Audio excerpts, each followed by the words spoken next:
all for being here. It really means that you nerd out on issues of digitization for you to brave Bristol rain and cold to be here. Or maybe it's not that rainy and that cold from a Bristol point of view.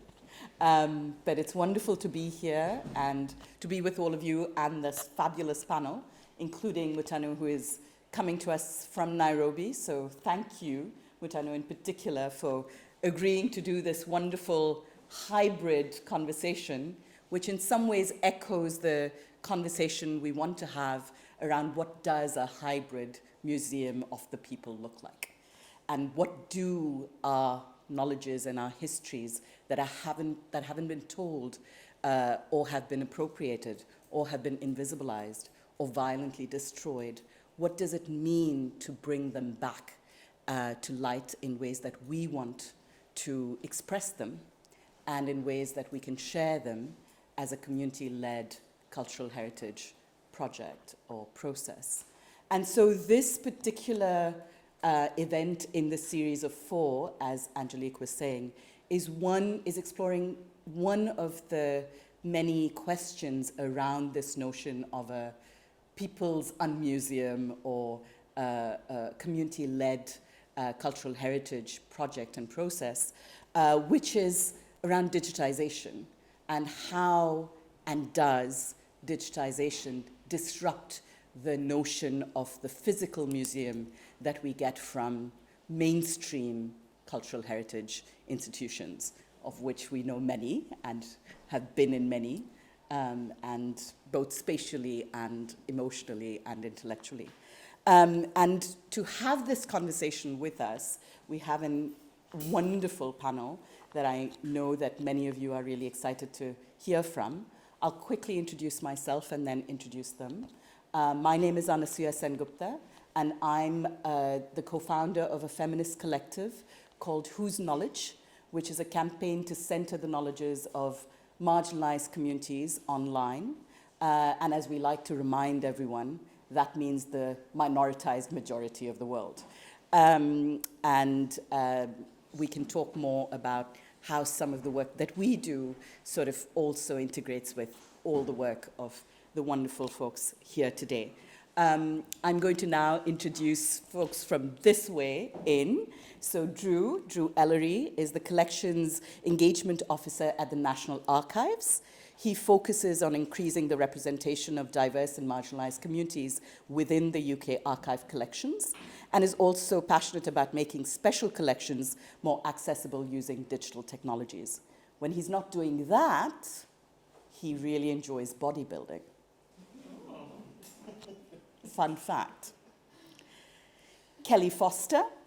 Kelly Foster is an open knowledge advocate and public historian, working both online and on the road as a London Blue Badge guide.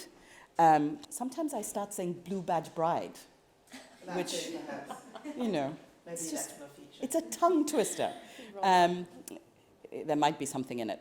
London Blue Badge Guide. Kelly is also the chapter lead for Creative Commons UK and the founding organizer of AfroCrowd UK. When Kelly's not working on open knowledge, she's thinking deeply about heraldry and bananas. And you can definitely ask her why. Then to our friend in Kenya, Mutanyu Chanye, is Programs and Outreach Coordinator at African Digital Heritage, which is a Nairobi-based nonprofit organization working to encourage a critical, holistic, and knowledge-based approach to digital solutions within African heritage. And when Mutanu is not thinking about a digital society that is just and fair, she's laughing her heart out with her people or chatting with her pets. So more there too. Andrea Wallace is the senior lecturer in law at the University of Exeter. She has a PhD in cultural heritage law from the University of Glasgow with the Create RC UK Centre for Copyright. Andrea, and this I didn't let anyone else know because I thought this was the moment to, premiere it with the world.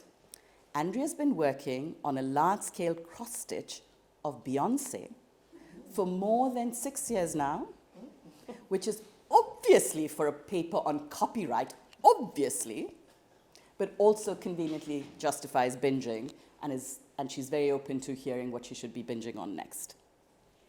So the way we're going to do this conversation, as you can see, with this fabulous four, is to have a set of questions and a conversation between them on some of the definitions of what the terms of engagement around museums, archives, cultural heritage institutions are, so we can unpack that a little bit. Then ask the really important question around digitization and how it does disrupt or doesn't the ways we think about these institutions.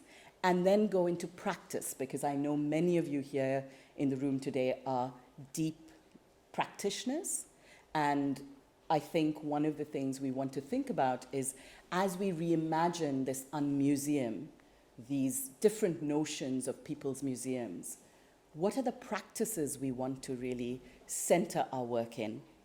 And then we'll come to you and open up for a set of conversations and question and answers, and then perhaps round up with one last question to the panel. So that's how we'll do this, and I will try and keep us on time, but we'll see how the conversation goes. So I'd like to start with you, Drew, if that's okay, putting you on the spot straight off, especially given that you're at the National Archives. When we think about the notion of the museum, how do you think about defining this? And would you see the museum as a space that we need to redefine? Would you see it as a space to be, or a definition to be expanded? How do you think about it, particularly from the point of view of the politics of community-led people's memory and heritage institutions? And then how do mainstream institutions offer something to this more radical reimagination? Do they offer something to this more radical reimagination? Okay, so that's a very deep. Could you just make sure you're passing the mic to whoever's speaking? Thank you. I think that's a really broad question and really interesting one. I think firstly, just to contextualize my organisation, we are a building in West London where we house all of the government's archives and records. We go all the way from Anne Boleyn and her trial, all the way to people like the Mangrove Nine.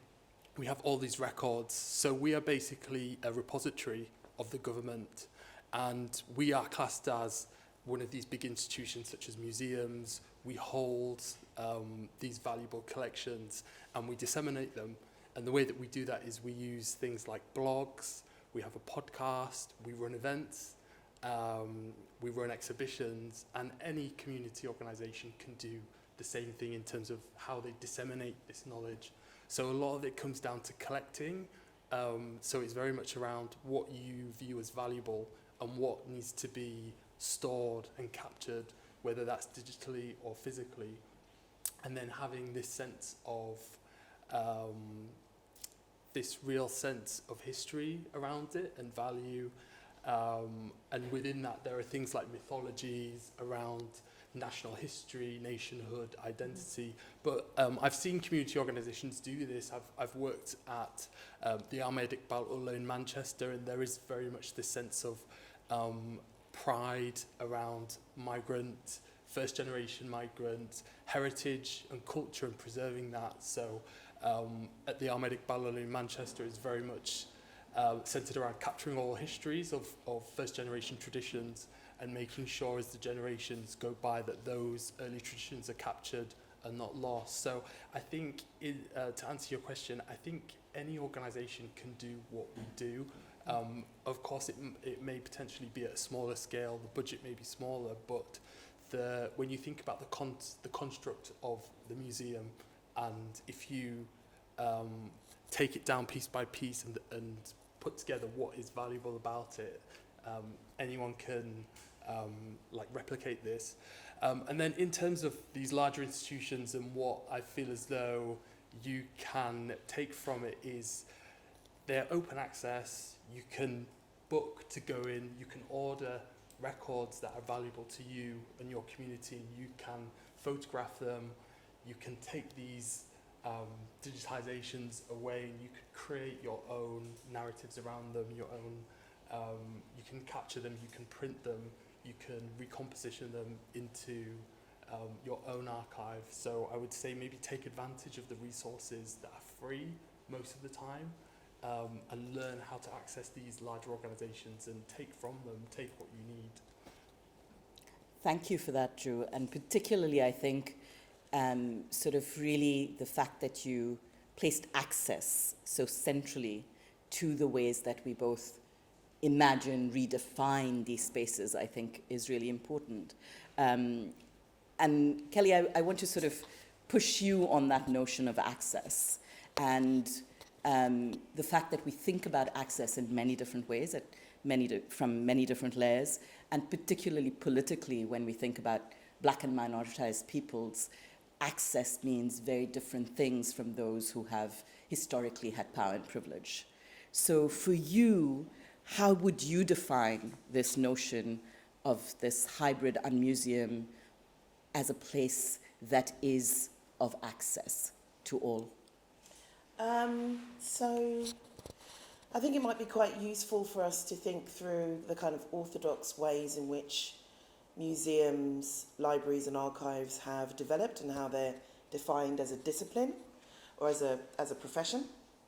I think very oftentimes as members of the public, we don't always necessarily see a significant difference between an archive, a museum and a library. But professionally, and we can perhaps interrogate what that word professionally might mean, or archives, libraries and museums have different functions, have different types of collection, have different ways in which their information is structured, and oftentimes have different levels in which members of the public can access that material as well. So we just came from the M Shed earlier on today in Bristol, where we had a look at the store where the large objects were. And traditionally, in the case of a museum would collect objects for the value of that individual object. The objects are then catalogued or described in a database most often. It doesn't necessarily need to be a digital database. It could have been a card catalogue or some kind of paper description, but the object is described as an individual object. In archives, and Drew has given us an example of the National Archives, but there are also community-led archives as well. Archives collect records. Traditionally, these are paper records. Records are evidence of people, places, events, organisations, and these are the records that oftentimes historians or other researchers might use. And the way that the archives organise the descriptions around the records generally tends to be by collection, and usually by the person who has created that collection, and that is where the archive places the value, who has created and assembled that collection. And then the descriptions are organised by the hierarchy, or rather the descriptions reflect the hierarchy of the information in that collection. With libraries, whereas a book, traditionally, there may be many copies of a book that are printed. Libraries catalogue a book as an individual book, but libraries share their cataloguing descriptions among each other. The bibliographic metadata is what it's called. So that is shared amongst lots of different libraries. So there are these fundamental ways in which, as a profession, these different types of collection are treated, and arguably these different types of collections are accessed as well.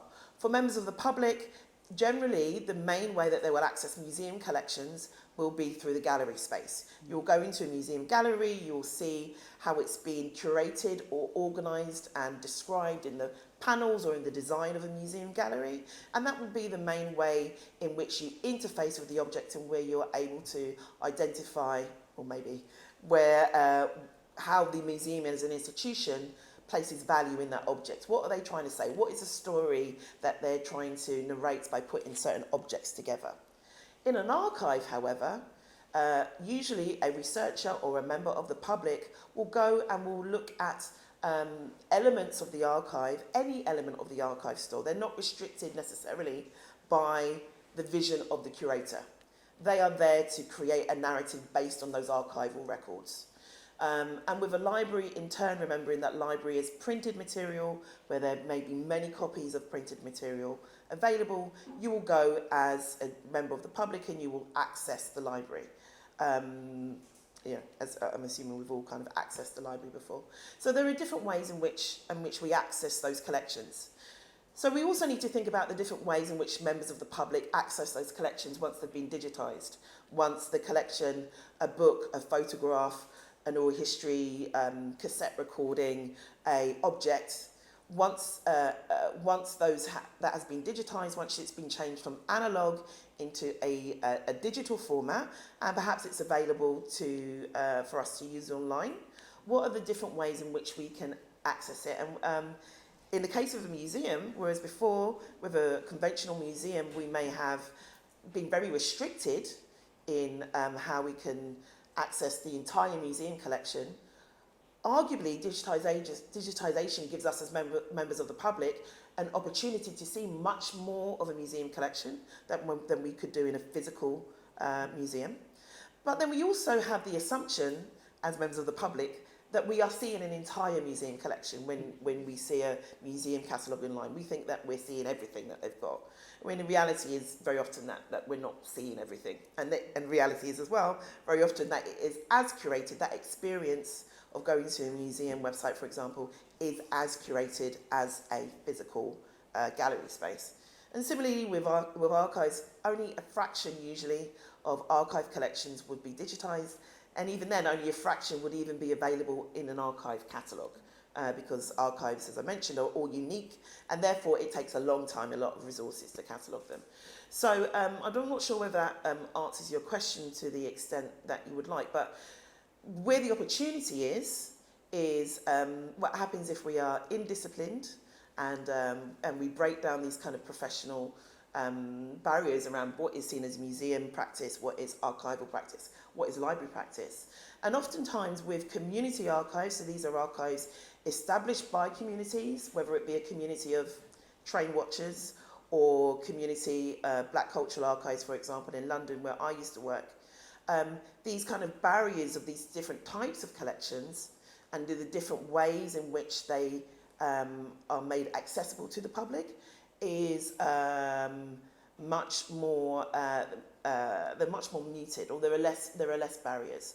So I think very oftentimes when we're thinking about the unmuseum, when I think about an unmuseum, I think about a undisciplined way of working, a way of working that is without the restriction of centuries worth of baggage in practice and in ways in which we expect people to access the past.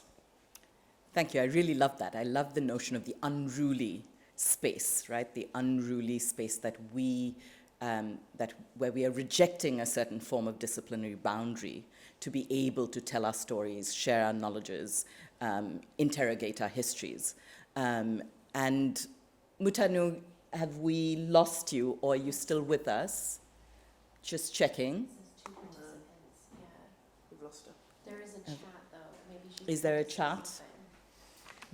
This is, okay, perfect. We'll come back to her because I know this is something that she would love to speak to given the work that African Digital Heritage does do. And of course, this is also a version of how we're going to have to live with hybrid spaces, with the glitch. And what does the glitch mean? So, the unruly glitch might be something we expand a little bit on.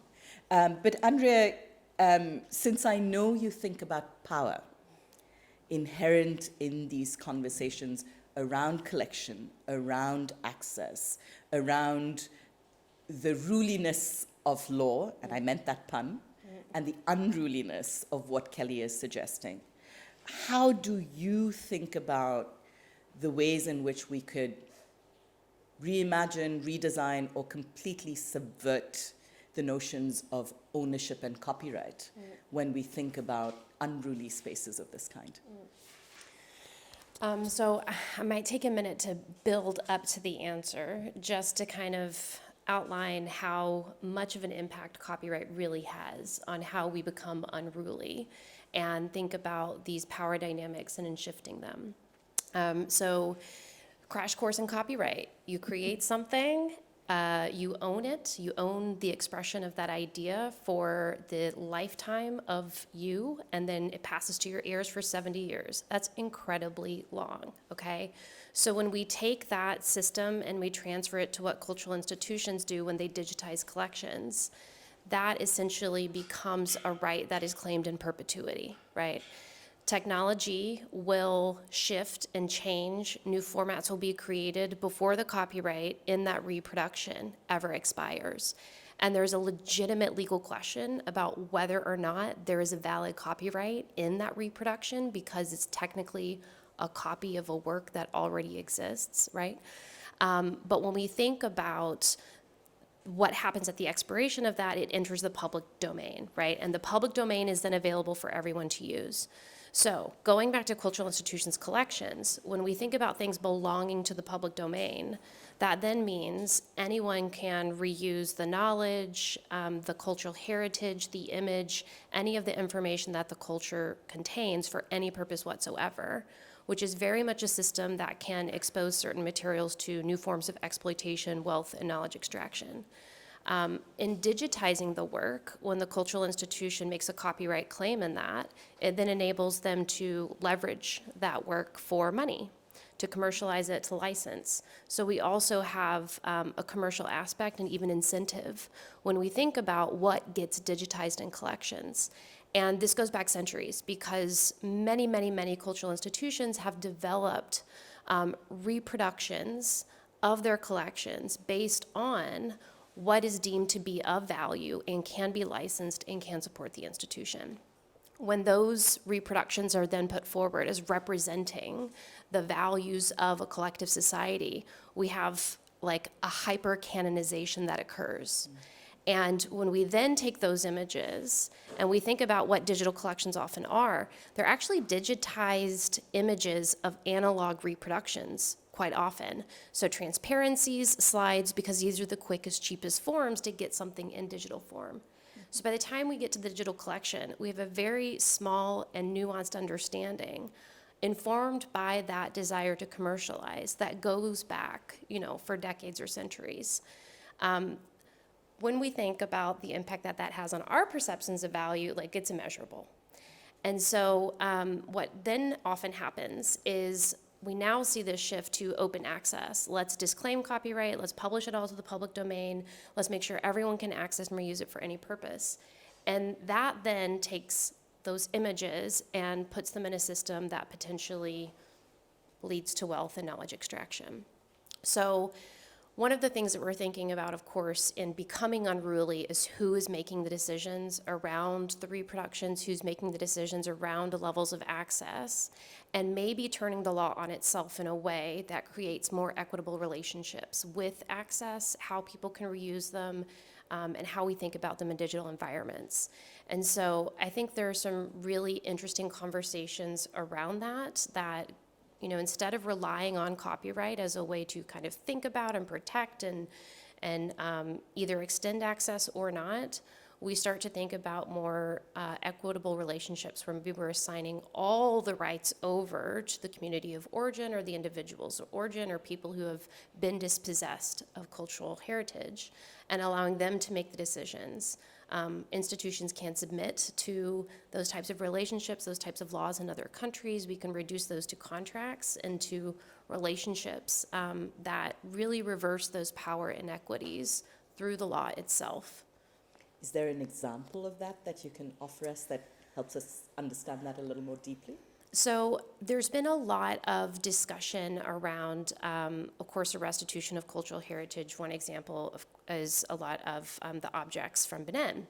And some institutions are taking really interesting approaches to this by the digital assets, the materials that exist in the collection, assigning all of the rights over to whoever receives the object itself, which of course is a very complicated discussion, but like the University of Aberdeen has done that, okay? So with all of their 3D reproductions and the things that they had, they assigned the rights over and then have only retained a license, a limited license, to be able to use those digital assets for certain purposes.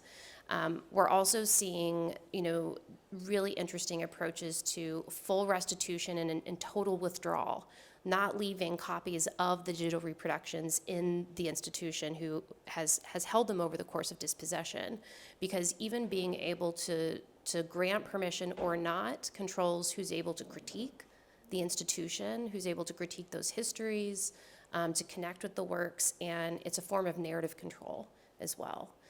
So withdrawal is very much part of kind of the move toward epistemic justice and ensuring that the people who have the knowledge around the objects and the culture are able to take control of those narratives going forward. That's really useful to think about. And I think we're developing some really important themes around this notion of the unruly People's Museum, including the withdrawal, the process of withdrawal. And I want to come back to you, Drew, while we're still waiting on Mutanu. I guess she's still offline. There's been load shedding in Kenya, so this may be... Yeah, so it may be that it may... I know. It's, again, the glitch is always timed. I will encourage you, if we don't hear from Mutanu before this conversation is over, to look at the African digital heritage work, because their work is so interesting and important to this conversation. But I'm still hoping that she'll be coming back to us. But Drew, this notion of digitization, access, the withdrawal process, the fact that curation is always a selection through power of some kind by someone or someones. How do you see digitization as disruption in your work? And I recognize that you may be able to say some things and you can't say other things based on where you are, but what can you share with us around how you think about digitization as true disruption? Sure. So I think firstly, the act of digitization, I think there is a preconception that it is a specialist act. It's something that someone with very high profile skills can do, and it is confined to organizations that are specialists within kind of digitizations. You'll have, at my organization, we have a department who digitize records throughout the day and monetize the records within our archive so that people around the world can pay to access them. With that said, and kind of contracting that, is that in our everyday lives we digitize. We have our mobile phones. The act of digitization is ingrained in us. We see things we like and we take photographs of them. We create videos and store them on our phones. So if you look at the act of digitization as something that can easily be reproduced and done on a smaller scale, and within a community kind of location, I would just say that is an opportunity. At Manchester Central Library, we specifically worked with grassroots community groups to archive and tell their own histories. And part of that process was showing people how you could create a high quality scan using an office scanner, basically. And that's what we were doing. So we were creating, I don't know how well you know digitizing images, but the highest quality of an image is called a TIFF. So we were showing people how to create TIFFs using flatbed scanners, which you can find in any office. A lot of us in our homes can create TIFFs. So it was looking at ways of reproducing this high-tech act and centering it within the community. So I would just say that it is something that anyone can do. I'm very much an advocate of skill sharing, running workshops where you're teaching people to use these low-cost kind of alternatives and creating kind of archives and digital outputs from that. And I think the most valuable thing is you think of a digitization as a central kind of piece, but then you think about the outputs. What can you do with these digitized images? What is the potential? You could create exhibitions, you could print posters and print them out within your communities. You can, there's a wealth of things that create the opportunities to do from a single digitized piece. So I would just say, also think about outputs and where they could go and be disruptive. I really like the way you're thinking about, again, skills sharing and practice, right? How do we build a community of practitioners around this work so that digitization is not a technical process, but a social and a political one? And I want you to hold the thought around the practices piece because I'm coming back to it. But because we do have Mutanu, I want to make sure we get Mutanu while we have her. And Mutanu, sorry that we missed you a little while ago with technical difficulties. Can you hear me now? Or are you? Yes, Uh-oh. Sorry, guys, I dropped. Okay, there you are. You can hear me?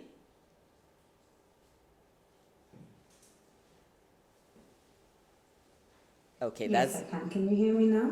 Yes, there's a lag, so I'm going to speak with a little bit of a recognition of that lag. Mutanu, we've been talking about digitization as disruption. Okay.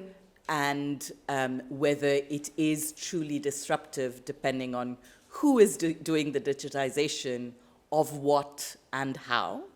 And I know at the African Digital Heritage, you have been thinking about this very deeply from the point of view of what has not been documented in Kenya and who has and hasn't documented what in Kenya. And I would love you to speak to a little bit of that work you've been doing and tell us about how you think of digitization as disruption. Okay.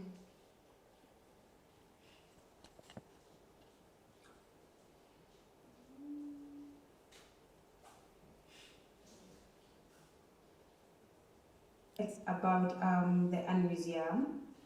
And so maybe let me tie some of the answers that she gave.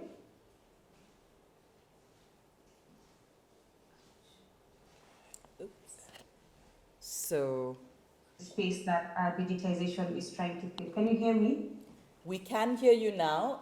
There's a little bit of a lag, but we're hoping that as you speak, it will clear up. Perhaps turn off the video. Yeah. I will turn off. Maybe turn off the video from your end, Mutanu, to save on bandwidth. Would you turn off your video to save on bandwidth? Okay. Is there a lag now? It's much better. I'm so sorry we can't see you, but we can definitely hear you better, which is important, I think. Okay. Okay. So I was saying that I should probably start with maybe where we're coming from to where now the gap that digitization is trying to fill. So in most of African museums, but I will speak largely about my country, Kenya. The museums that we currently have, the traditional museums, the national museums, were museums that were not set up by us. Unfortunately, they were set up by, our colonizers. So this goes to in terms of what the curated space looks like, what goes into the gallery, what is being showcased, what goes into the collections.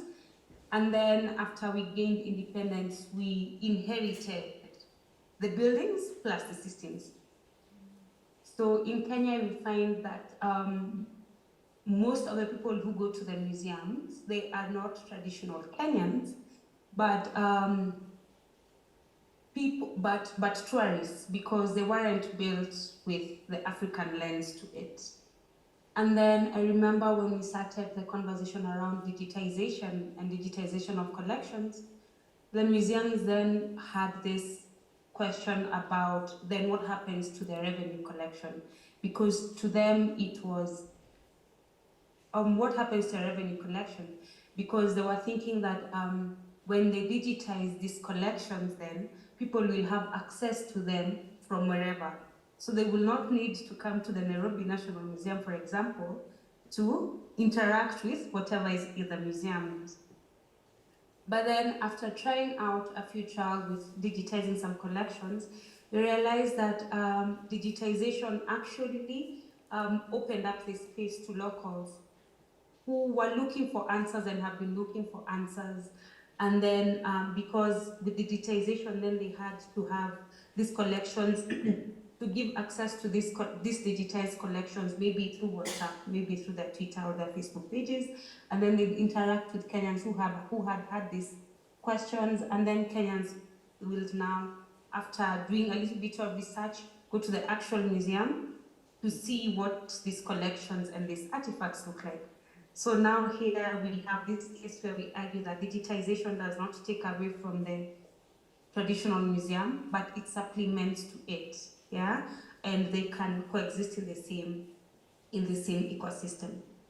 You also asked about whether we are using digitization to redocument and to reclaim some of our forgotten and invisible histories and knowledge. Unfortunately, we have, in our histories, we have very many gaps, because again, with colonization, our colonizers had to destroy some of the things that went on during that period.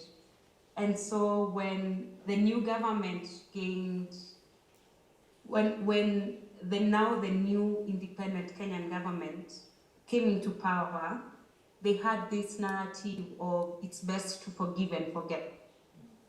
So now 50 plus, almost 60 years down the line, we have two kinds of generations of citizens. First, it's the people who were present during the colonization period, who are told to forgive and forget, but unfortunately they cannot forget.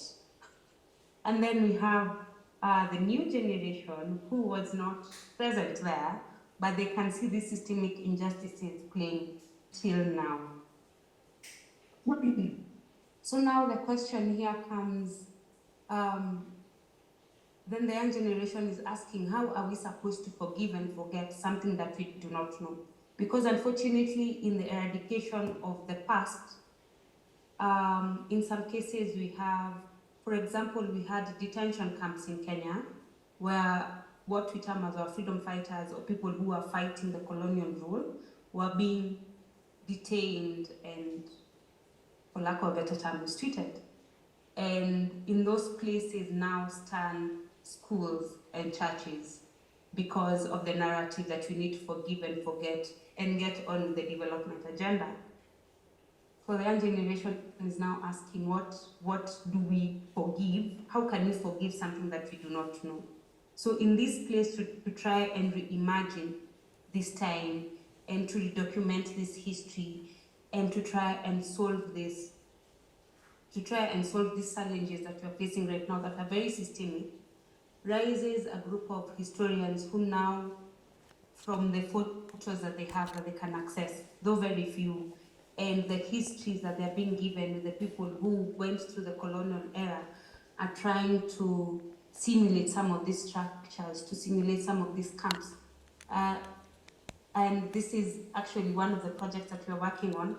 As African Digital Heritage, we have set on a project to do 3D simulations of these detention camps. And then even in them, we are, because most of this generation that lived through the colonial era is, unfortunately, we are losing it at a very fast rate. So there is this now rush to document their stories for the generations who will come after us, in order to fill this gap of this history that, unfortunately, does not exist. But the thing I like about this digitization process is that it allows the Kenyans to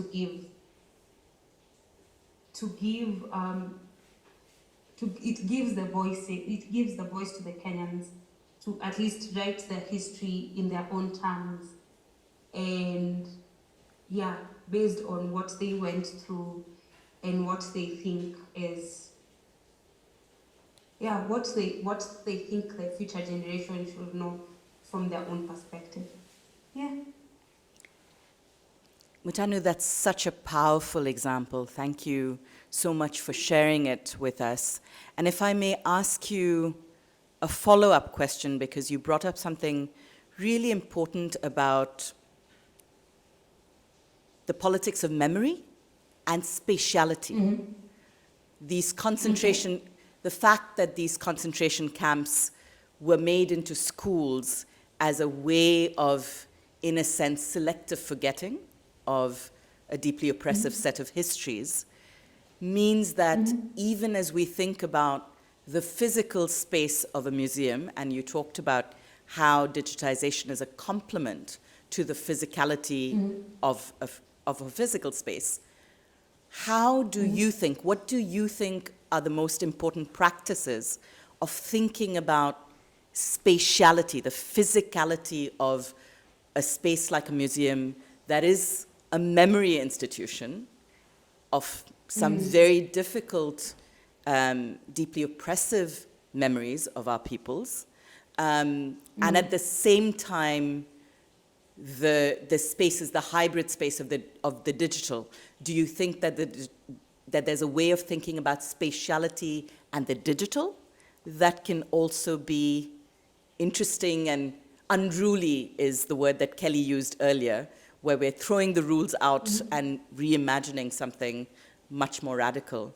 How do you do it as you think about the work you're doing with the schools and with the digitization work? Okay. For us, mostly it's making the new museum very people-centered, because as I mentioned, from our original understanding of what a museum was, not very many locals would associate with it. But now then the museum, in order to decolonize it, they will need it to speak to the voice of the local inhabitants. And even in the digitization of it, thinking from the very beginning, why are we digitizing? Who are we digitizing for? And the people that we are digitizing for, where are they? What platforms do they interact most with? Are we digitizing just because, or we are digitizing because the people will want it digitized, or because then digitization then fills a gap that already exists? So we are having the community answer these questions and inviting them to even reimagine the museum with you is very important. Thank you. That's a really beautiful way to respond to that. And I think that is one of that's at the heart of this conversation we're having, all of us together, which is how do we center the people whose museum this is, and it is for, generationally, both in terms of our ancestors and the generations to come. And in that, I know, Kelly, you have always a very good and but around digitization, which is, yes, digitization, and there are some assumptions we have to sort of take apart. And Mutani talked about some of those, but are there others that you want us to keep in mind as we think about a Bristol-led museum? So the and but, my cynicism, not so much cynicism, but I guess realities of Drew's given us some examples, some fantastic examples of more guerrilla-based types of digitization as access, digitization to enable distribution, and There is also digitisation for preservation, for example. You know, things being digitised because perhaps the material object is damaged or somehow under threat. You might digitise in order to preserve what the object was like, what the record was like at that moment. The and but comes in thinking about the question that Matani poses, who is it for? So generally speaking, in the UK, the way museums and archives and libraries have traditionally thought of themselves is that they are repositories of permanent preservation. So they're there to keep something forever in perpetuity, and that's like a really, really long time. So, and with that really, really long time in perpetuity preservation comes a certain amount of resource. So what does it mean to preserve a digital record, whether it's been created through digitisation, through reproduction, or whether it's been created because it was a born digital record. It was something that was created as a digital object, a JPEG, a Word document, an audio file. In as much as we think, a £60 hard drive that we might get from Currys or Amazon perhaps doesn't cost us that much money, that isn't going as far as possible towards permanent preservation of that digital object. The and but is kind of who is the institution for, and therefore what is the institution's commitment to investment in a resource towards permanent preservation. That can cost money, that can take up space, that can cost electricity, and then also around access, and who gets to have access to this new kind of digital repository that you might be creating through digitisation. How do you create access? Are we assuming, as Matani reminded us, that people have mobile phones? Are we assuming that they have affordable Wi-Fi? Are we assuming that their mobile phone is up to date enough in order to handle some of the digital files that we might have? Are we assuming that, talking about TIFFs earlier, TIFFs are very large files and they're very difficult to share. They're not as easy to share as JPEGs or PNGs, for example. So are we assuming through digitising in a preservation format like a TIFF that people will be able to share and circulate those things? Are we assuming that we have the kind of legal right, the copyright, in order to do that in the first instance? Are we making assumptions about, are we recognising our own power, and are we perhaps making assumptions about material that's been digitised that perhaps doesn't belong to us, and perhaps we don't have the right to share, to circulate, to publish, let alone to digitise in the first place?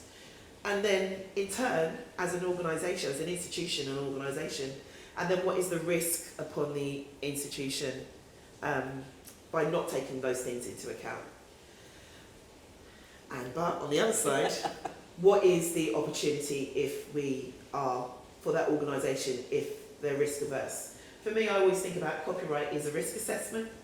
For somewhere like the National Archives, copyright is a very big deal. They're a government department. They have to be very risk averse. But perhaps you're the type of organisation that is willing to take risks, that you're seen as having a low risk approach to how you might think about copyright and sharing. So there's a spectrum, but what I think it always does require, the and but, is some thought into power, some thought into resource, and some thought into how you build capacity to answer some of these questions that this kind of practice proposes. Thank you for that, because I think it's really important that we keep asking ourselves all those questions of power. And Andrea, I want to come to you around some of the nerdy questions of power, which Kelly's already brought up, but as you think about the unruly institution and think about licensing and copyright, juxtaposed with what you said earlier around the revenue and risk model that often institutions like this hold, is there a way that you can reimagine risk and licensing to be something that People's Museum, for instance, just completely reimagines it so that there is a way in which we are creating resources for the community to be able to share histories and knowledges in ways that are not traditional copyright. So this is a really complicated question. And I know one that you think about a lot. All the time.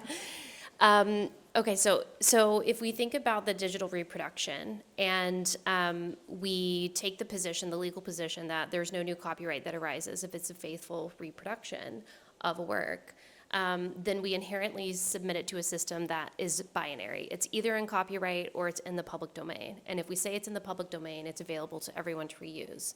So there's more and more kind of discussion about this third, maybe multiple spaces that can push back against some of those things.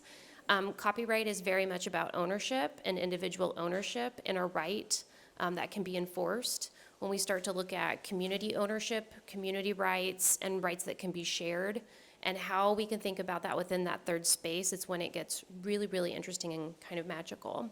But we still have to think about what sort of system we can create for those rights to either be respected or to be understood or even to be enforced within members of the community. And I think what's really interesting about this is the power of access and exclusion, okay? So we can think about excluding groups from access to materials that they have historically had access and power over as a way to reverse those dynamics. And we can look at technology instead of law. We can look at different software, different collections management systems, and ways to create those structures that then potentially achieve what it is that we want to do around community ownership, reuse, sharing, and even levels of access within those communities. So there's a really interesting content management system called Makutu that was developed with this in mind, where the digitizations then are essentially, digital restitution to the community of origin, and depending on the belief systems, different people will have different levels of access depending on gender, on elder status, on these sorts of things to those materials. And then who gets excluded are the people who have had access to them for so long. And so I think these are really interesting things that we can think about. And then in addition to that, we're seeing a lot of really cool licenses start to develop, but those licenses are built on the copyright system, okay? So we still have to think about how we're mapping onto the system that is inherently colonial. Like copyright was a colonial invention from the very early 18th century that was spread through conquest and imperialism by laws then applying to new lands, being transplanted and becoming like internationally standardized. Everyone has to respect copyright now. But if we go back to, kind of thinking about how, oh my God, I feel like I lost my train of thought because I started like running down to the dark side. Just kind of coming back to thinking about what it is that we want. There are some licenses that operate on top of copyright and exclude. So anti-colonial license, decolonial license, all caps are bastards license. These sorts of things that look at the types of reuses as you can't do this if anything that you plan within your use will lead to harm. This material, while it is protected by copyright, can only be used for these specific purposes. And so I think those are really interesting ways to also turn the copyright system against themselves during the term of protection. That's really useful to think about and hold. And just as a reminder, Mutanu, in fact, earlier in a conversation we had, reminded us of the impact of copyright and trademark on these notions of colonial forms of ownership versus, for instance, community forms of ownership, and gave the example of Hakuna Matata being trademarked by Disney, and how copyright law is therefore called, as we know, the Mickey Mouse law. But there are significant impacts to this that I think it's nerdy but deeply important that we think about this as we think about how we push back as people's institutions around this. And Drew, I want to come back to you and sort of ask you the last question before we go to everyone here to ask their questions, which is, as we build this community of practice, of practitioners thinking about people's cultural heritage, what do you see as the most important principles and values and practices that we should embed in the process? I'm very much an advocate of democratizing skills, skill sharing, very much running workshops that give people access to mobile phones, scanners, to the skills to learn how to create high quality digitization material. And I think that comes back to high quality. What we want to do is not only create a digital assets, digital archives, but that they can be preserved and they can last for 100 years or so.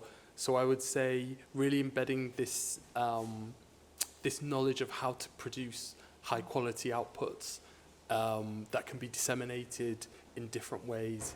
And yeah, I would very much say skills, running free workshops for community groups, people within the community to learn how to archive, how to document, and how to disseminate. Well, essentially that means we're inviting Drew to a workshop soon, coming to a workshop near you around this, because I think we often underestimate the power in skills sharing and how that has different forms of transformation possible inherent in that. So thank you, Drew, for reminding us of it, because it can often feel like just a technocratic thing, but it's not.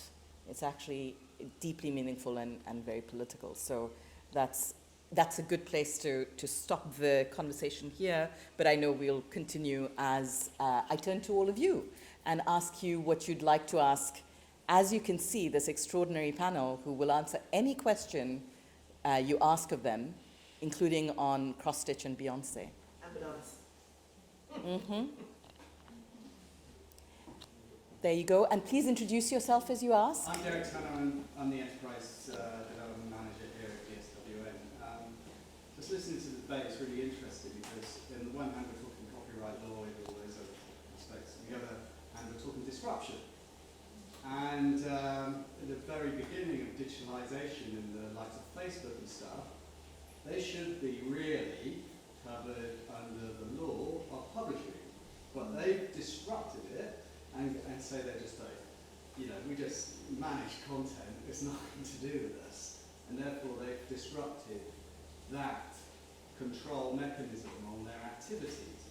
And I'm just saying, are we not being creative enough? If we are stuck within the construct of copyright law, ownership of proprietorial ownership of documents or points of view or history or anything, you have to control. You have to have a control. Somebody who kind of measures that or decides what's good, what good looks like, and what bad looks like, and what needs to be prohibited and what doesn't need to be prohibited. And I think one of the notions of what we're trying to do here is enable access and also enable stories to be told that will never be told under that system. So I don't know what people think about it. Well, that's a really good question, and I think it's a good reminder that the word disruption, as used by big tech in Silicon Valley, is often very devoid of politics and assumes a disjuncture with the past, which is actually not true, because tech capital works exactly as colonial capital has always worked. So I think I'm going to open it up. I mean, I know there's an aspect of it that you can speak to, Andrea, but anyone who wants to take Derek's question on?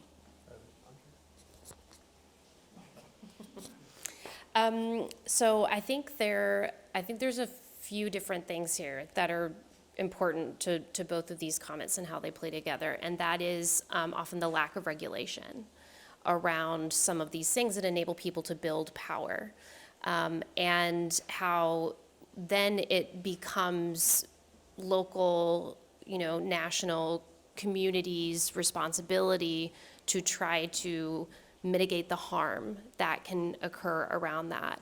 And so in this way, I'm really interested in how the law can be turned on itself to fill its own gaps. This is kind of a master's tools sort of approach, but it's the system that we have. And if we want to kind of limit those harms from occurring, one way to do that is to do disruption and dysfunction within the system alone, And so I think, some of what we then think about when we kind of work backwards from there is who we give power to when we design those systems and how we use the law to actually restore power in the process.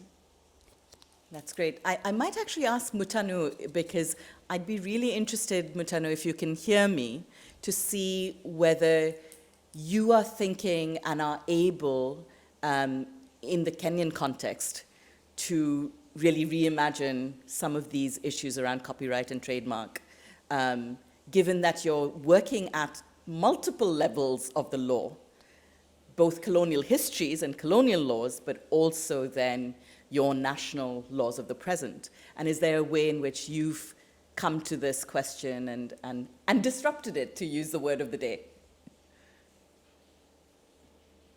Thank you. Thank you so much. Thank you so much. I really love this question because currently we are renewing our Museums Heritage Act, and some of the things that you're grappling about is around digitization and what does the law say in terms of IP, and then how do we also include knowledge-based systems, because again, in Africa, culture is very much community-owned, and as they said before, copyright was very individualistic, but this is not how we live here in Africa. We are very communal, and culture is very community-owned and very folk-owned again. So we are trying to think about ways within which we can incorporate our indigenous knowledge-based systems with already existing laws, and then how do these feed off each other. And then I think also this will also come from the point of most of what we have in our archives and in our museums, again, they're very institutionalized, which again will fall under copyright. So then what happens when you change this new law? And yeah, so it's a very interesting conversation, and maybe down the line and come and tell you what, in the case of Kenya, what has happened. Yeah, I hope I will. I hope I can, in the future, I can use Kenya as an example.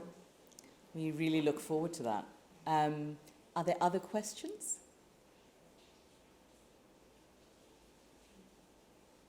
I just wanted to say, like, within the language, there's certain words you were using, like ill-discipline and disruption, that for some reason or other actually triggered me, but more in the case of the language and how it's been associated. So for instance, ill-discipline in this cultural context historically would have been associated with the peasants, the impoverished, the serfs. Disruption would normally be associated with being bad for the community, or being bad for business in our context now. So there's certain, I guess it's my own triggers in relation to how I have been taught to associate with those type of words, and how the words and the jargon that you're using could also be a barrier. And is there a way that the people who do not, I don't want to be seen as disruptive, no matter how slick that might sound, because that and me going along together is not going to be protected, if you get what I'm saying. I'm not going to be I'm not in the society, I'm not protected if I'm associated with ill-discipline and disruption. Yeah. So I can I can talk a little bit about that since I used the word ill-disciplined and professional. I know, professionalism. I thought So- that after I moved through that barrier, yeah. Yeah. But you know what I mean in relation to jargon and language usage and how it's historically been So associated. I chose the word discipline, and probably indisciplined is better than undisciplined. So disciplined and professionalism. So, or unprofessionalism for that matter. So, I guess academically speaking, the idea of what an academic discipline is or what a particular process or practice is has been defined in order to in order to exert intellectual control. It relates to this question about who is controlling about what is seen as valuable, whose perspectives, whose narratives, whose bodies, quite literally. You know, there are aspects of my literal physical body that is seen as unprofessional or that is seen as undisciplined. You know, and that is related to who is then controlling what can be seen as professional, what hairstyles can be seen as professional, what types of attitudes or dress or cataloguing practice is seen as professional or not. And therefore, if you try alternatives, you're then seen as being unprofessional, even though you may be working from your literal physical reality, or you may be working from the reality of your community, for example, or the reality of your particular community perspective or enforcement. So I use the word discipline, both to relate to this kind of idea of academic disciplines, how they've been, as I mentioned, how they've been controlled, how they've been defined, but also how they've been active acts of exclusion. And then a similar thing about the word professionalism. You know, professionalism has been an active act of exclusion. And then when it comes through to, and all of these are actions of control, these are oppressive actions of control and power. So when it comes through to thinking about the purpose of memory institutions, museums, archives, libraries, whatever we want to call these places that act as repositories or store places for how we think about the past. If you are going to archive school and to learn the disciplined way of doing archiving, you will be speaking very early about your role as an archivist in exerting intellectual control over what it is that you are, the record that you are preserving or describing, for example. So the role of these institutions is to exert intellectual control and to reinforce a way of doing things, but also a worldview. So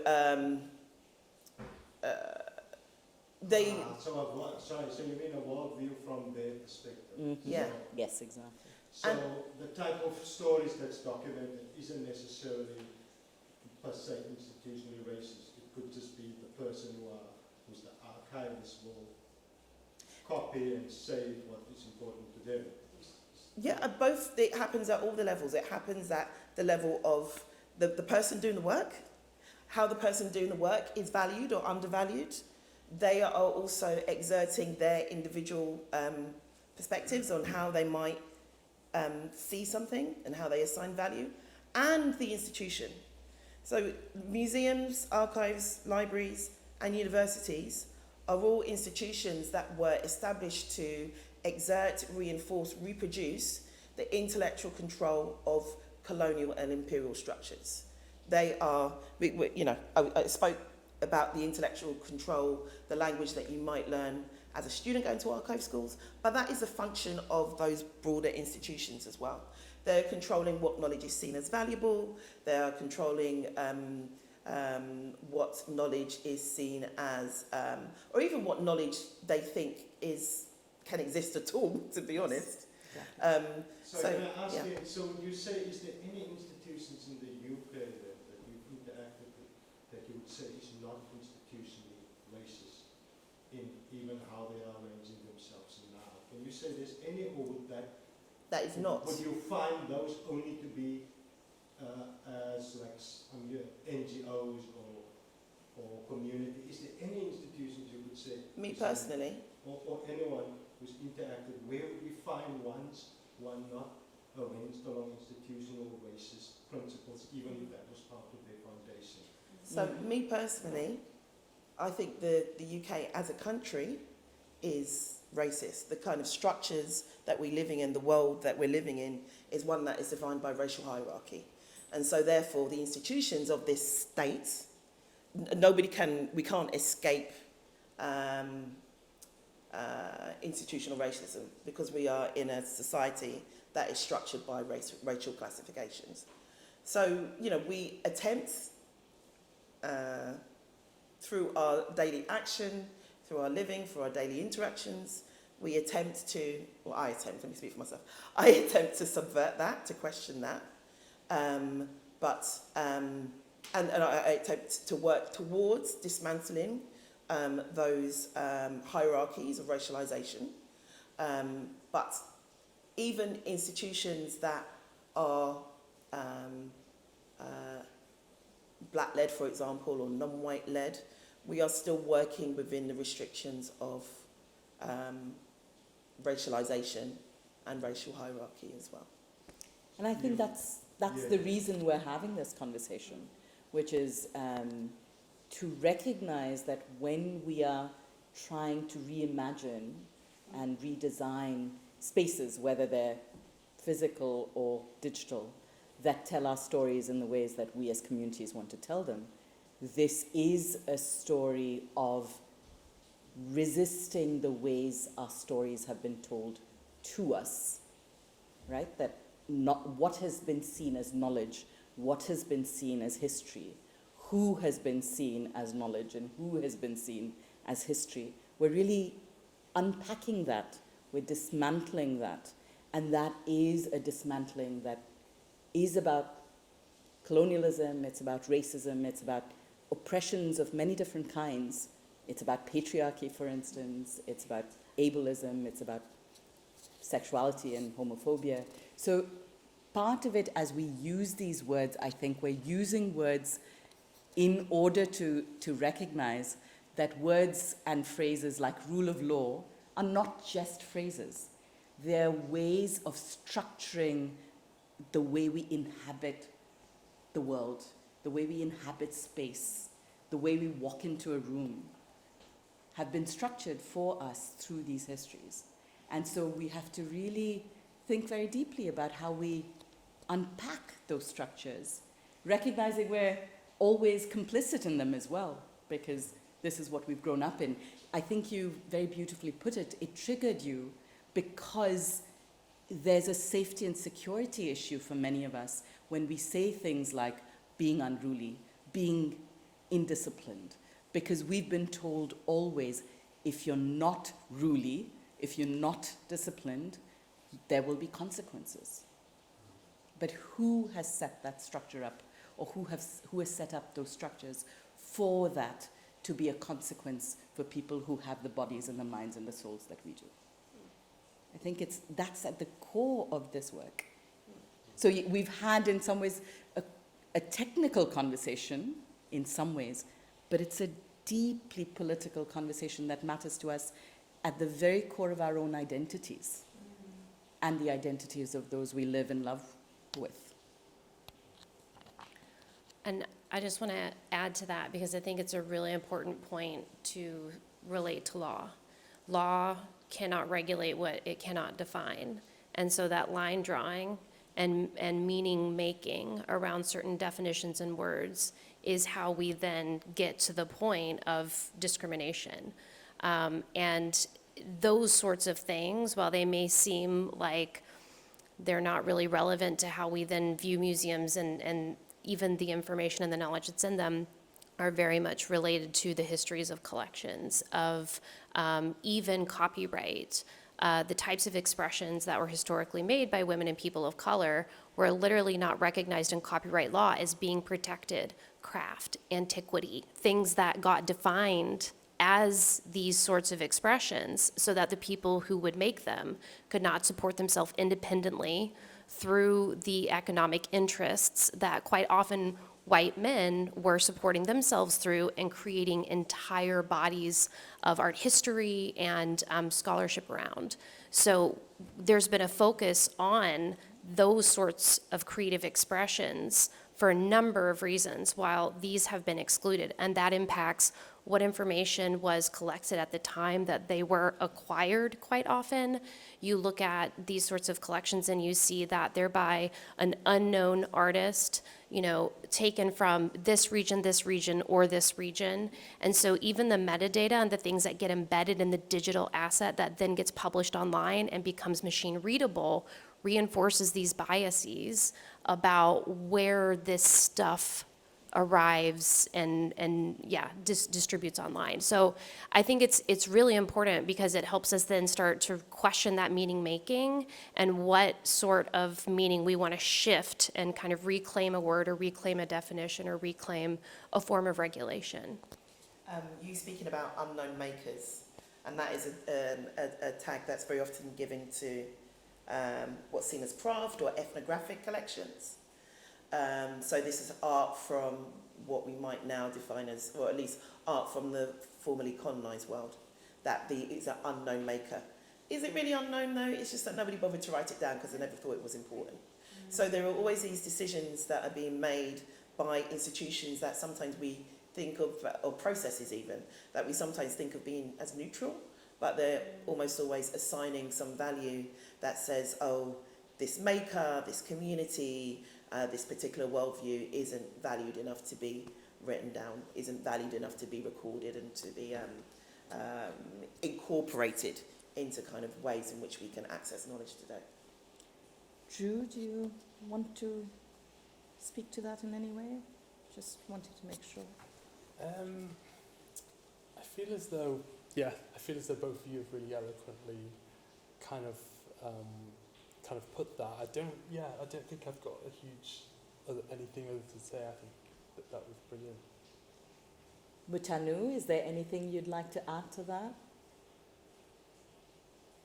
Just the fact that, when we say disruption, we are not doing a whole overhaul, even if at times that might be the right route to take. But disruption here is, again, what Andrea said, that being cognizant of the fact that even if we are going to digitize these collections, being aware of the already existing systemic injustices that have gone into the recording of the actual collections, and making a mental note not to discriminate and to eliminate some of the core people who are like the owners of the collections. And just making the digitization process very holistic and very, I want to say here, inviting to all. Yeah.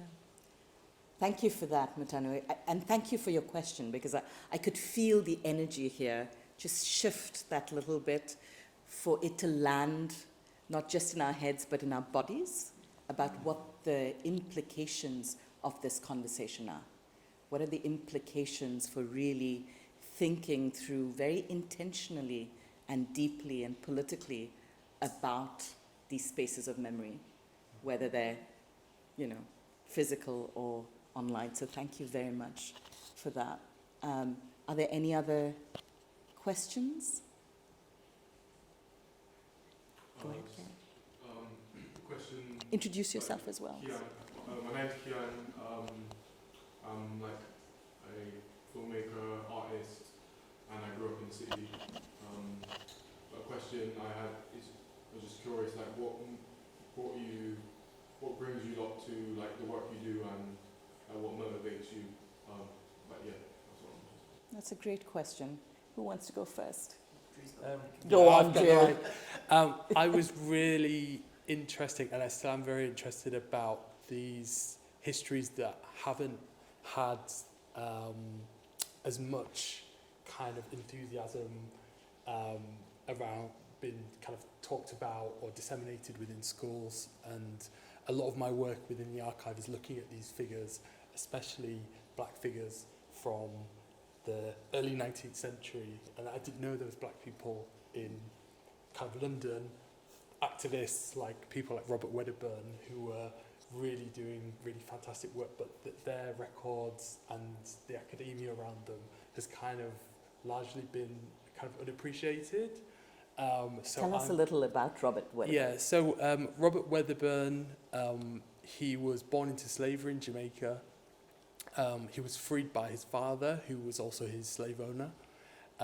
He joined the Navy at 16, and he moved to London, where he became a radical, and he was seen as, by the government, as a very unpleasant person. He used an unruly person, unruly. and they quickly, he used doctrines of kind of religion and gathering people together to talk about the injustices in society. And what he did was he created movements. He was part of a radical movement in London at the time, which was very close to setting off a revolution in this country, similar to the French Revolution, and he was imprisoned. There was a trial and he was found not guilty, but the authorities said you were too dangerous to be let out into public. So he was imprisoned, and he spent most of his life in abject poverty, and his descendants are still in this country. But he's one of those people that he was just, history is written by the winners, as they say. So his story was never really valorized. And when I was growing up, I would have loved to hear about Robert Wedderburn. So my kind of enthusiasm is to make these stories more visible. At the National Archives, I work on a podcast, I blog, I work with other specialists within our department to make these histories more visible to people like me, to young people, just to show that society is radical. It does question the constrictions that we live within now, and we look at kind of different worldviews and different opinions. I strongly recommend Drew's podcast. Thanks for your question, Kian. And so I think that, like Robert Wedderburn, Robert Wedderburn was inspired to write his book by the cruelty that he saw his mother experience. And his mother's name was Rosanna, an enslaved woman in Jamaica. I'm saying her name in particular because she is often a forgotten or an unspoken part of his life.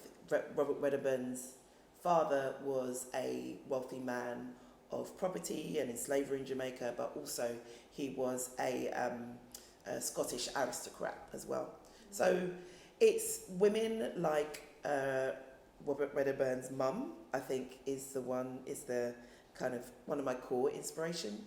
Thinking through and with whose names we don't say, whose names we don't remember, what figures are represented, especially online, and kind of how we don't know what we don't know, I think, a lot of the time. So a lot of my work is about exposing people to aspects of that past in which they might not have considered before. And part of that inspiration comes very much from my family. My grandfather was politicized by the Garveyite movement in the 1920s in Jamaica, and also the trade union movement in Jamaica in the 1930s. And when my grandparents came to the UK in the 1950s, they carried on. They didn't see themselves as radicals. They just saw themselves as supporting their community to have these discussions about anti-colonialism, about self-rule, meaning not only kind of national self-rule, but also the autonomy we have over our bodies and our personhood as well. So I grew up in that context of those kind of conversations happening in my household as a child, and I was a very nosy child. And wanting to understand more about the society that we live in is a huge part of what inspires me, but also wanting to understand more about how we can change it. I think for a large part, the study of the past, or even the study of our memory institutions, is missing us thinking about collective action, and is missing us thinking about the power of collective action as well. So I'm very interested in whether that's the collective action that takes place when you're a too nosy child listening to big people talk, or whether that's the collective action that we might engage in as adults. I'm very interested in that, and very interested in exposing people to those histories as well. I'll come to her. So I don't know how to answer that question without getting angry, because I think a lot of it to me relates to kind of indoctrination. And so I went to art school. You know, I grew up in the South in the U.S., and just really the multiple layers of veils that come off of you as you experience things, that you realize those things have been constructed for you to protect a specific system that benefits a very small few. And so a lot of the work that I do is mostly about trying to expose those harms, so that like the people who have been responsible for them can step back and allow the people with the great ideas and the ways to challenge them to create new systems. Yeah. Thank you. And Mutanu, what keeps you going? What inspires you? For me, I think I have mentioned this word 1,000 times in this conversation, but it's in the redocumentation of our histories. So I used to find that there was this very big gap around what we learned in school of what Kenyan history looked like, vis-a-vis what the stories my grandparents used to tell me. And then growing up, I'd always wonder, where are these stories? Where are they not documented anywhere? Where can't I find them in the archives? Where can't I find these stories anywhere? And yet, I come from a society that's very big on folklore and very big on storytelling. So I have a history in computer science, so tech. So I decided to fuse these two and try and see how then we can use tech to redocument and to just tell our stories from our own perspectives. Yeah. Thank you for that. And for me. Well, thank you. Conversations like this, I think, because I think we often underestimate the way solidarity in action gets built from conversations that often go to the deeply intimate parts of the politics that we're talking about. And I think you put it really well asking the question you did, because you made, I think, every one of us see very clearly how these larger structural issues that we're talking about, of institutions, of who defines knowledge, who defines history, whose histories get told, are actually deeply intimate processes that define how we live our lives and how we don't live our lives, what we're allowed to live and what we're not allowed to live. So I think conversations like this keep me going to be able to do the structural work together. It's what we in our collective call solidarity in action. So thank you for asking. If there are no... Angelique? Yeah. Well, it's actually two. The first one is, what is the issue with bananas? Enlighten us. But also, I suppose, so the last event in the series is about the role of testimony in reparations, right? You know, testimony being, campaigns, truth and reconciliation commissions, all those sorts of things. And but obviously testimony can't be, there's a digitisation and testimony are illustratively sort of linked, right? And so I wondered, what is the role of digitisation in reparations? That's not aimed at anyone in particular. I've got the mic, unfortunately. And then I'm Do happy it. to pass it on. You can talk about both bananas and digitization and reparations, and I know they're connected. Or you'll make them connected. So bananas first. I think they are a metaphor really for the world that we live in. The banana market was completely invented in the late 1800s, and it's a market that completely comes out of the produce of bananas, production of bananas, completely comes out of the colonial world.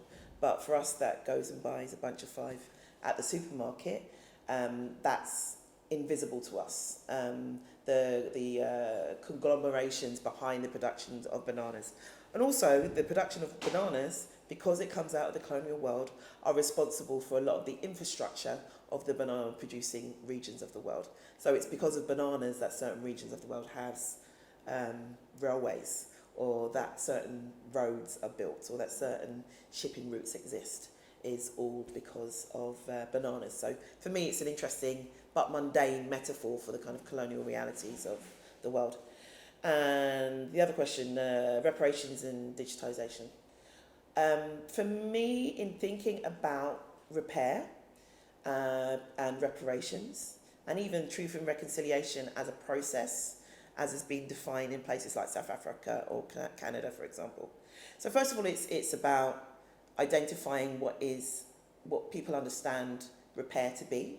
I think people have very different understandings of processes of repair, but also of individual responsibility in that process of repair. And that completely depends on positionality, depends on power, but repair is a complicated and cannot be done just through a 2-year-long administrative process that we decide to call Truth and Reconciliation, for example. And I think that is part of the reason why it's considered that the Truth and Reconciliation process in South Africa or in the Gambia or in Canada is considered by a lot of people who were the oppressed people to have failed. It's a process that was a function of the government, and a process that was a function of the kind of route towards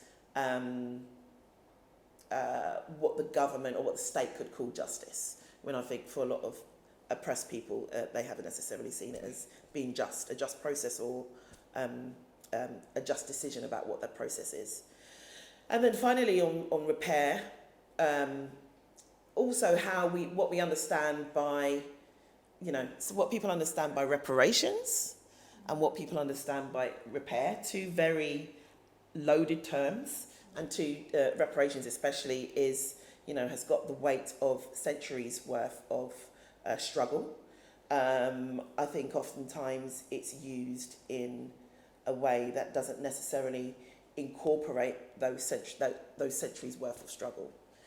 And then on digitisation, to go back to Andrea's point on restrictions of access, or restrictions of or kind of what is the purpose of digitisation, I guess is what I'm trying to say.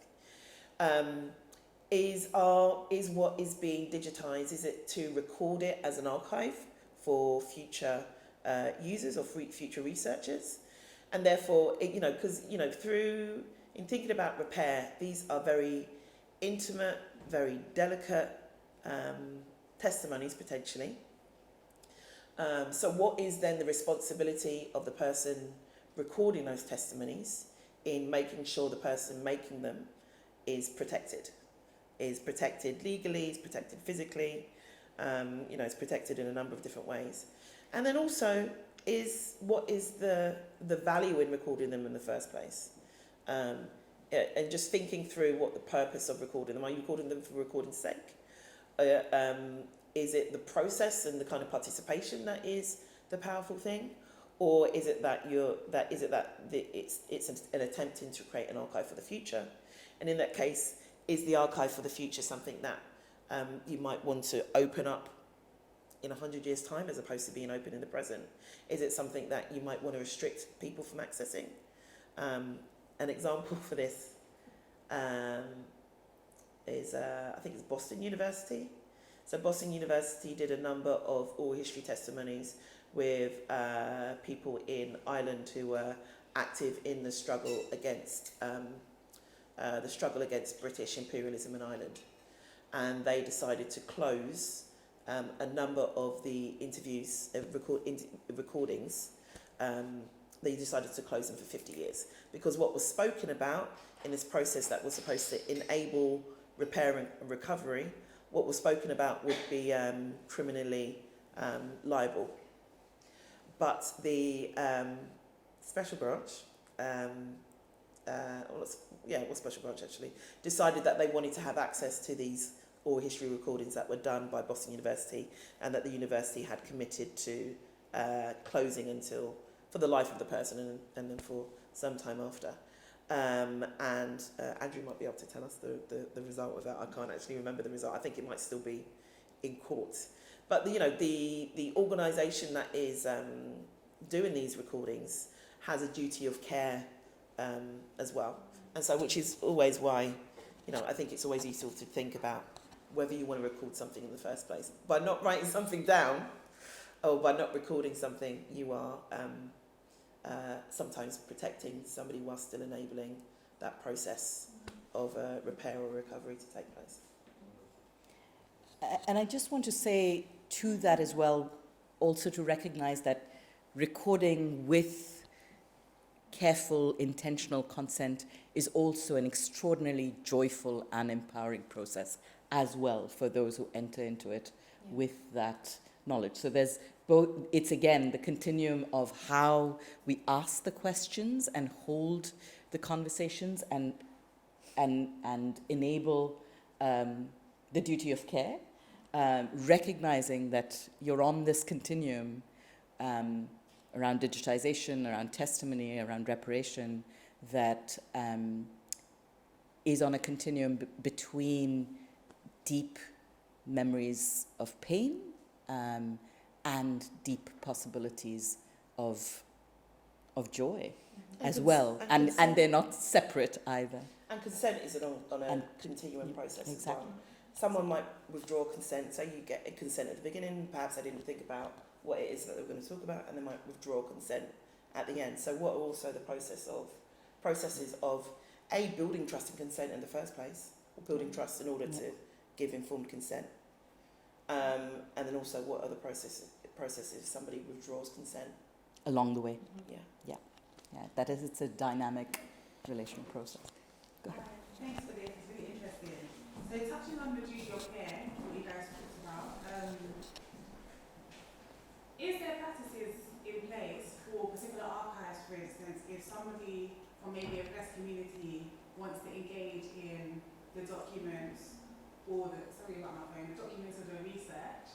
Sorry, I'm trying to articulate the question. So is there like a best practice for our archives and curators bound by a duty of care when people with that deep connection to the document are trying to explore it? So is there a best practice? Is this something that's been looked at? And what is it, essentially? Drew might be able to take that on. I think that's a really, really good question, and I don't think, especially within more national institutions, that they've really gripped that. And I think I have experienced people from the Caribbean email me just to say, I'm trying to find out my family history. Can you give me any support? And I think as an organisation we have like research guides, so we just say, read this. By the way, none of the registers or documents that you're looking at are digitised, so you need to come here in person. So when you think about that, the barriers already that if I reply to someone that they're getting is that you need to be here, you need to walk through the door, and that's when we can give you the support. And I think especially with people from the Caribbean who email us, that's a really big issue for them. And I think they're looking for records such as court documents. They're looking for registers of enslaved people who they're trying to find out their family history. And currently, I think the work's very slow.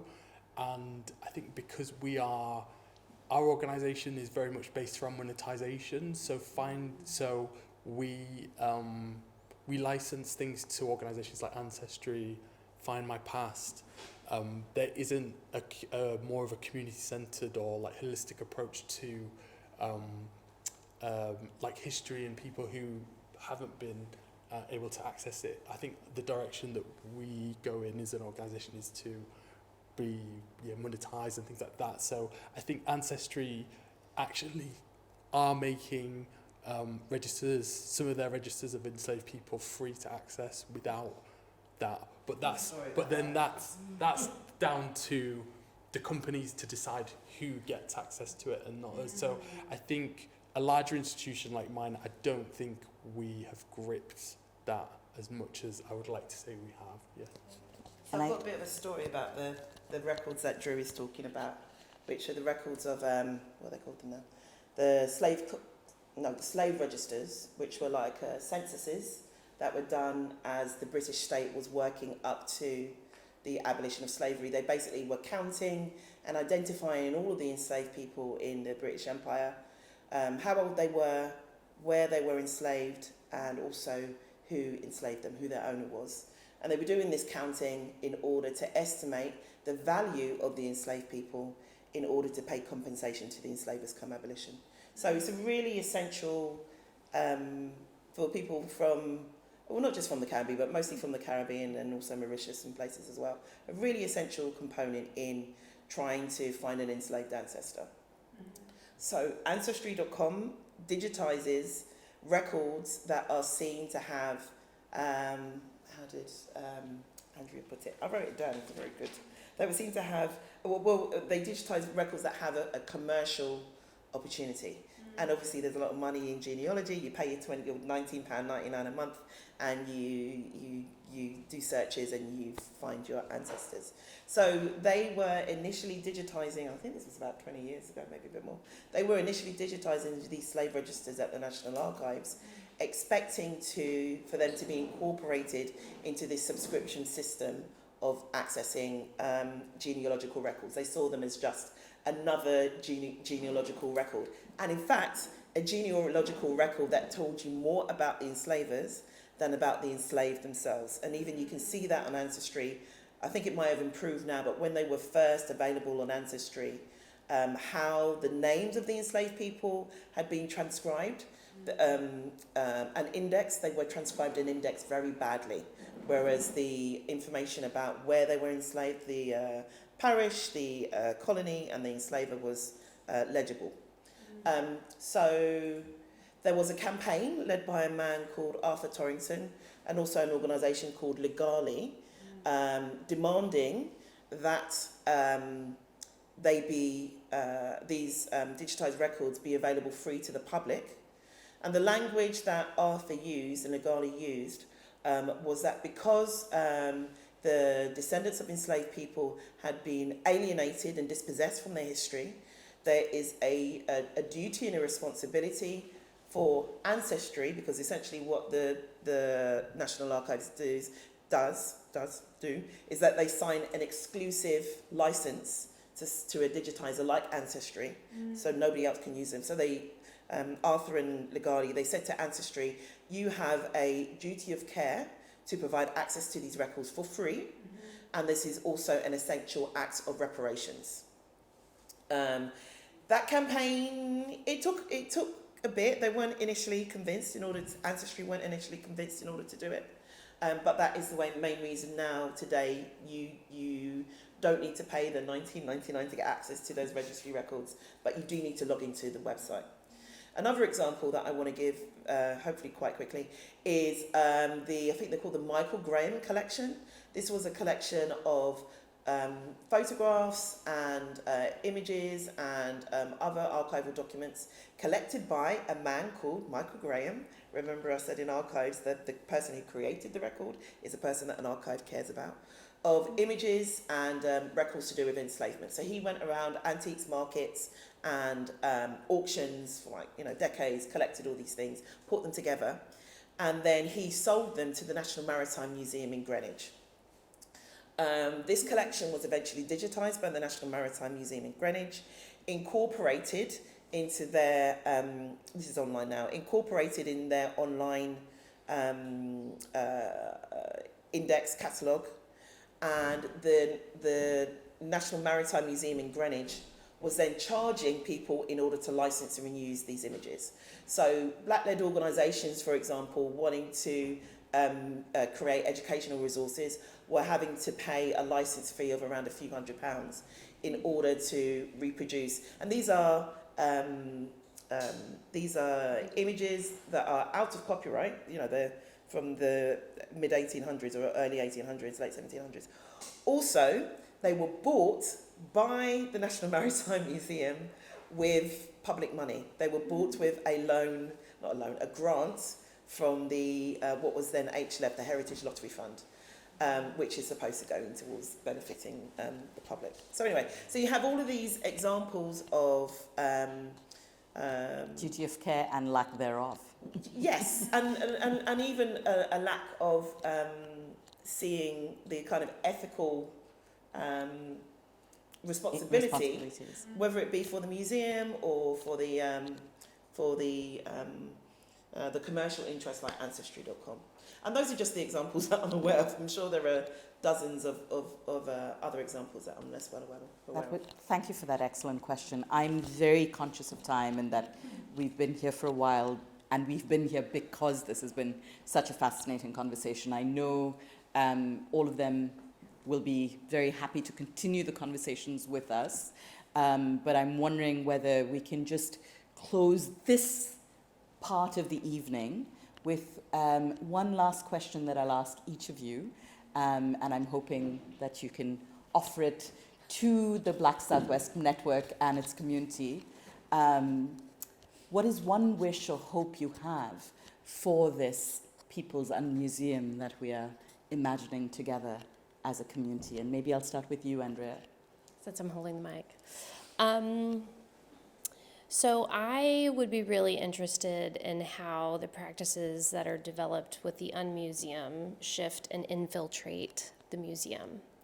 And I'm going to maybe use an example that I think relates to a question that both Angelique and then kind of so the Arab Image Foundation is in Lebanon, in Beirut, and has all of these huge archives of images that they received, after Nakba, after all sorts of migration and movements of different peoples from the Arab world, that they're really rethinking donor relationships, how they display things online, and how they care for the people in the images, who they may know not much about other than some of the handwritten context on the back of the image, that may have the person's birthday, that may have, so they're thinking around what they do know and the relationship of the image to the individual by, for example, only displaying those images on the person's birthday on their website, and trying to think about how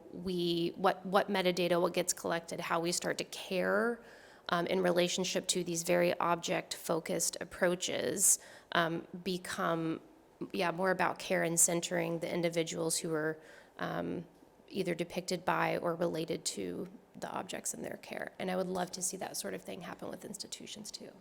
That's a great wish. Kelly? So a Palestinian colleague of mine, it's funny you mentioned that, he often says it takes a community to raise an archive.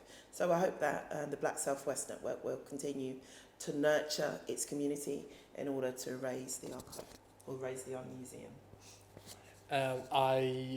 I'm a big lover of storytelling, and I think it has a really powerful role in creating a community history and a community mythology. So I think very much talking to the people, finding ways of collecting stories from them, whether it's using your phone and recording an oral history about someone's upbringing or life, and kind of centering value around that and centering it around people and people's stories and how they've developed and created communities around them. Thank you, Drew. Mutanu, what's your one hope or wish for the Unmuseum? I'm gonna speak on the digitization part because it's my forte. I hope that they will think about the issues around access, what makes digital forms accessible to the target audiences, and the people who want to encounter their histories online, and also think about what accessibility looks like, and also the questions around ownership. And I hope that they'll also be documenting the process of this building the annual museum, just so other museums who are doing this can learn from them. Thank you so much. I'm going to just say that my wish for you comes from Ugandan Zimbabwean inspiration of mine, Hope Chigudu, who talks about how in her community, a pregnant woman goes into the forest and thinks about the song that her child is creating in the world. And she comes back to her family, to her community, and she sings this song. She teaches them the song.